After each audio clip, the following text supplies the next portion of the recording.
الو. السلام عليكم. وعليكم السلام. معي استاذ محمد الدعيجي. بذاته. معك تهاني من البنك العربي، وقت اتصالي مناسب؟ جدا يا اخت تهاني. شكرا لك استاذ محمد. هلا تفضلي. استاذ حضرتك عميل معنا في البنك العربي؟ ما انا بعميل، انا عبد موحد لله، عمري ما كنت عميل لحد. استاذ عفوا، اقصد انك تتعامل مع البنك العربي. ايه، لان الدنيا صارت كلها عملاء والعياذ بالله، وانا لا اقبل ان اكون عميلا بل عبدا موحدا لله. صحيح اخت تهاني. تفضل استاذ محمد. تسمحين لي يعني بمساحه ضيقه اتحدث بها معك، طالما انه يعني انت ما شاء الله عليك ازلت الحواجز اللي بيني وبينك وبشكل سريع جدا. اخت هاني، انت فتاة مسلمة، يعني اختي في الله، صح ولا لا؟ صحيح استاذ محمد. انا لو لي زوجة او عندي اختي معي ولا لا، ما اقبل انها تتصل على رجل وتتكلم معه، اي والله. لذلك انا ما اقبل انه انت تكلميني، والله يا اخت هاني. يعني يا زين المرأة، يعني عذوبتها وروعتها لما تلتزم بكتاب الله وتلزم بيت اهلها وتسمع وتطيع لزوجها وتحسن تربية أبنائها، وكل ما تعرف نفسها وتصون نفسها ما حد يسمع صوتها ولا حد يعرف أسلوبها ولا مستوى إدراكها، كل ما كانت قيمتها بالآفاق عالية ثمينة قيمة. أسأل الله أن الله يهديني أنا وياك، قولي آمين. آمين. عندك مشكلة معينة بالبنك مستعد أحل لهم طبعا. ليش؟ لأنه أنتم كلكم مشاكل في البنك، وضعكم منهار جدا. ليش؟ ما بني على باطل، هو باطل. بنوككم تقوم على الربا والعياذ بالله، فطبيعي انكم تصيروا متبعجين وحالتكم حاله تتصلون على بالقايله تبون يفزع لكم. استاذ محمد، العرض حاليا بخصوص التمويل الاسلامي، حاليا البنك مخفض نسبة الارباح. عفوا استاذ محمد، انا حابة اقدم لك العرض، حاب تسمع العرض بخصوص التمويل؟ تفضلي يا اخت هاني، انه ايش عندنا الا ما اسمع. استاذ على حسب راتبك راح يكون مبلغ التمويل 46,000 ريال. ايوه. والقسط الشهري 944. يا اخت هاني طحوتونا سويتوا بنسوات ما يعلم بها الا الله. يا اخت هاني، اتصالك بحد ذاته بمثابة القصف على الفرد عشان تتصلين تلقينه مستوي. لو تقولون له قرض مليون وتسدوا 10 مليون قال هاتوا.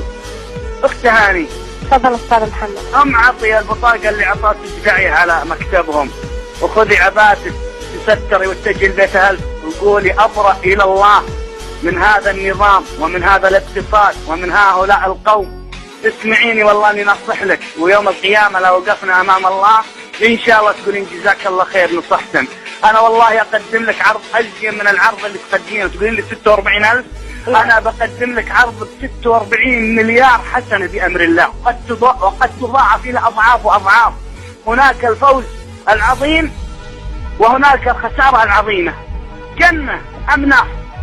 اخت هاني، ما في رجل يقبل ان زوجته تتحدث مع رجل. انت الان طموح اي مرأة انها تكون ام وزوجة وتكون اساس لهذا المجتمع فردا وعائلة وامة. كيف اخت هاني يقبل زوجك انه انت تطلعين معه وتقولي والله اليوم انا اتصلت على 10 رجال اقنعهم بمشاريع معينة؟ اين رجولته؟ اين غيرته؟ اخت هاني، انت ما راح تقبلي برجل ديوث قذر ما له قيمة ما يغار عليك ويقبل انك تتحدثين مع اي رجل. اخت هاني. استاذ محمد عفوا، انا اتصالي في حدود العمل.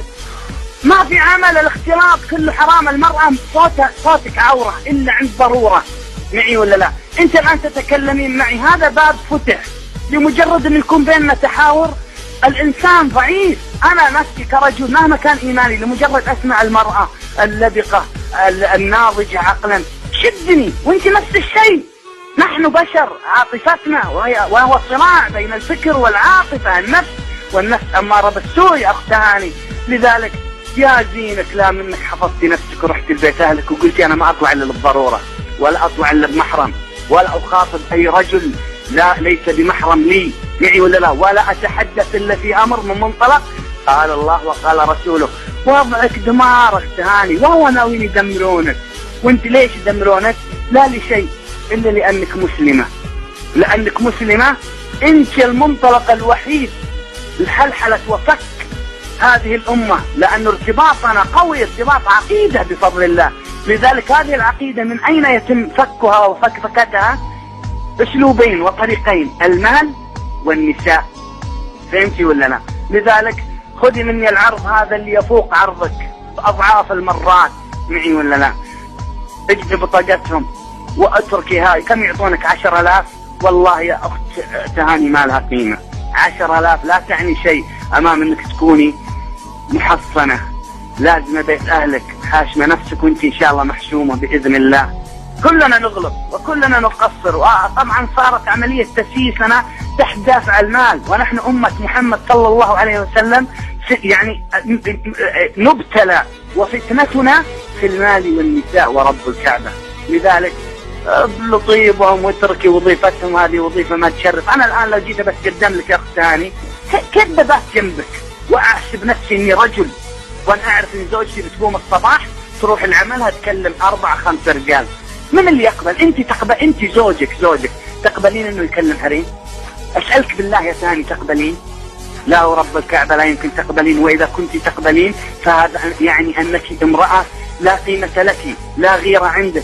وش أعذب ما في المرأة غير غيرتها وحفظها لزوجها وحفظها لنفسها ودفاعها وزودها عن بيتها وعن عقيدتها وعن تربية أبنائها. احفظي نفسك، والله إني ما أطفلك بهالقائلة. ما تلقين تراحت هذا الزمان. هذا الزمان ظهر فيه الفساد في البر والبحر والعياذ بالله.